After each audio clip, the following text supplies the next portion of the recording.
국내로 다시 들어오고 싶다. 요즘 해외로 나간 우리 기업들 중에 이런 생각을 갖고 있는 기업들이 늘고 있다고 합니다. 국내 일자리도 늘릴 수 있고 우리 경제의 희소식이 아닐까 싶은데 그런데 정작 실제 들어오는 기업은 그리 많지 않다고 합니다. 왜 그런 건지 성장기업부 유호성 기자와 짚어보겠습니다. 유 기자, 이 국내로 다시 유턴한 기업 정말 그렇게 저조합니까? 일단 제가 표로 좀 정리를 해봤습니다. 지난 2014년 해외 진출 기업의 국내 복귀 지원에 관한 법률, 이른바 유턴법이 시행된 이후 해외에 나갔다가 국내로 돌아온 기업들의 숫자를 나타낸 현황입니다. 2014년 시행 첫 해를 제외하고는 계속해서 한 자리 숫자를 유지하다가 2019년 16개, 2020년 20개, 그리고 지난해 이 24곳의 기업이 국내로 복귀한 것을 알 수 있습니다. 숫자로 보면 성과를 조금씩 보이고 있다 이렇게 생각이 좀 드실 수 있겠지만 속내를 들여다보면 꼭 그렇지만은 않습니다. 최근 들어서 확실히 좀 크게 늘어나는 것처럼 보이는데 속내가 어떻길래요? 일단 숫자도 숫자지만은 유턴 기업들의 경제적 규모가 그렇게 크지 않다고 보여지기 때문인데요. 일단 지난해까지 국내로 들어온 108개사 가운데 대기업은 현대모비스 한 곳에 불과합니다. 나머지 107개사가 중소, 중견 기업에 해당하고요. 이러다 보니 기업들이 복귀한다고 해도 투자나 고용이 그렇게 크게 늘지 않는 그런 상황입니다. 그렇군요. 당연히 이제 대기업이 중소기업보다 숫자가 적기 때문에 뭐 같은 선상에서 비교하기는 좀 어렵겠습니다만 어쨌거나 대기업은 잘 안 들어온다 이겁니다. 그런데 이런 와중에 국내에 들어오기를 희망하는 기업들은 오히려 희망하는 기업들은 늘고 있다. 이건 어떤 얘기입니까? 일단 그 전국경제인연합회가 얼마 전 발표한 500대 기업의 국내 투자 계획을 조사한 자료입니다. 해외로 나간 기업들이 국내로 돌아올 생각이 있느냐라고 묻는 질문에 무려 27.8%가 현재 리쇼어링을 검토 중이다. 이렇게 검토 중인 것으로 나타났고요. 불과 2년 전만 해도 같은 질문을 묻는 조사에서 유턴을 고려하고 있다는 대답이 불과 3%였다는 점을 감안한다면 상당히 큰 폭의 변화였다. 이렇게 좀 보여질 수가 있겠습니다. 그러네요. 엄청난 변화네요. 이 2년 사이에 무슨 일이 있었던 걸까요? 아무래도 이 코로나19로 인한 글로벌 공급망 불안 심화로 기업들이 생산 차질과 물류비 증가를 경험했던 사실이 가장 주요한 요인이 아닐까 싶습니다. 실제 지금은 조금씩 안정세를 찾고 있는 모습이지만 올해 초만 하더라도 글로벌 컨테이너 운임은 사상 최고치를 경신했습니다. 코로나19가 아직 완전히 종식된 것이 아니기 때문에 이런 물류난이 다시 일어날 가능성을 완전히 배제하기는 어려운 상황이고요.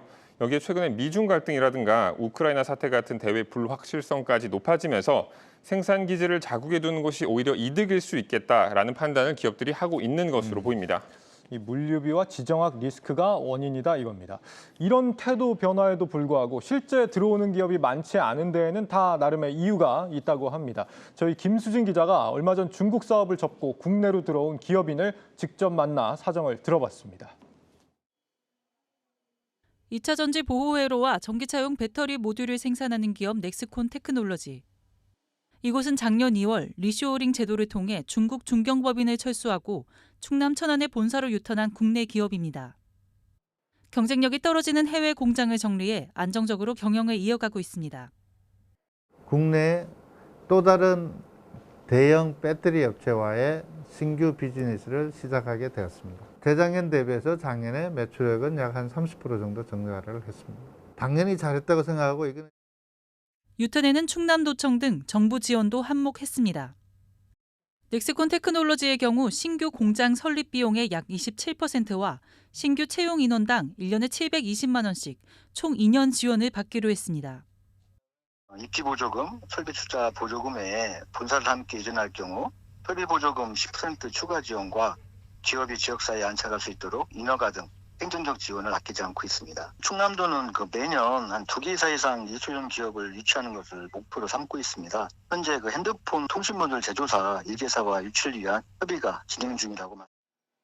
지역 경제 활성화, 일자리 창출 등 2점이 커 다양한 지역이 유턴 기업 유치를 원하지만 풀어야 할 숙제도 있습니다.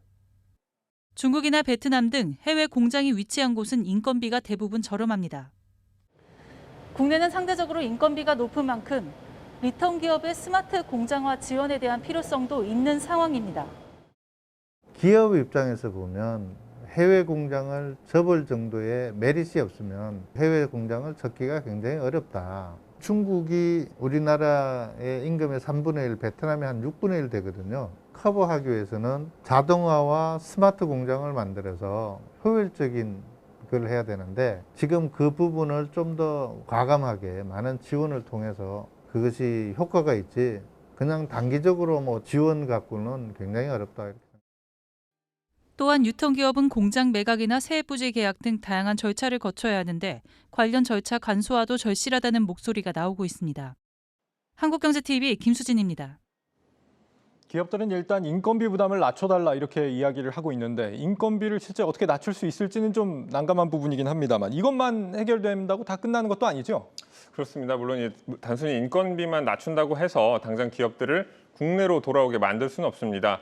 업계에서는 주 52시간제 등 노동시간 유연화와 화평법, 화관법 등 환경 규제 개선을 요구하며 기업들이 돌아올 수 있는 환경을 먼저 만들어야 한다 이렇게 입을 모으고 있습니다. 예. 또 기업의 지배구조 개선과 대기업 집단의 부당한 경제력 남용 등을 근절하겠다는 기업 규제 3법 또한 시대착오적인 발상이라면서 기업들이 창의성을 발휘할 수 있도록 이를 대폭 완화해야 한다 이렇게 주장을 하고 있습니다.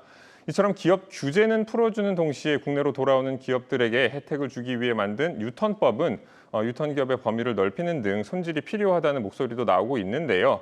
그런데 해외 국가들의 정책 사례와 비교해보면 부족한 점이 있기 때문이다. 이렇게 보이는데 이 부분은 신용훈 기자가 정리를 했습니다. 유럽의 에어버스와 함께 전 세계 항공기 시장의 90% 이상을 차지하고 있는 보잉사. 인공위성과 발사체 등 우주 산업에서도 빠르게 성장하고 있는 보잉사는 지난 2014년부터 본국인 미국으로 돌아오기 시작했습니다. 보잉의 본국행 결정 배경에는 법인세 등 정부의 세금 혜택 외에도 하이테크 기술에 대한 접근성이 큰 몫을 차지했습니다. 2011년 당시 오바마 정부는 첨단 기술 분야 제조업 활성화를 기치로 내걸고 장기적으로 첨단 인프라를 구축해 리쇼어링을 유도한다는 계획을 세웠습니다. 세금과 행정 등 표면적인 지원에서 벗어나 기업들이 필요로 하는 인프라와 인력을 공급받을 수 있는 환경을 만드는 데 집중해온 셈입니다.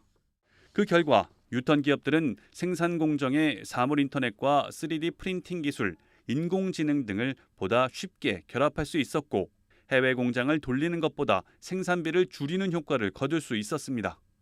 실제로 보잉은 3D 프린팅 기술로 항공기당 300만 달러의 생산비를 줄였고 중국에서 미국으로 공장을 옮긴 제네럴 일렉트릭은 스마트 팩토리를 통해 25%나 생산성을 끌어올렸습니다.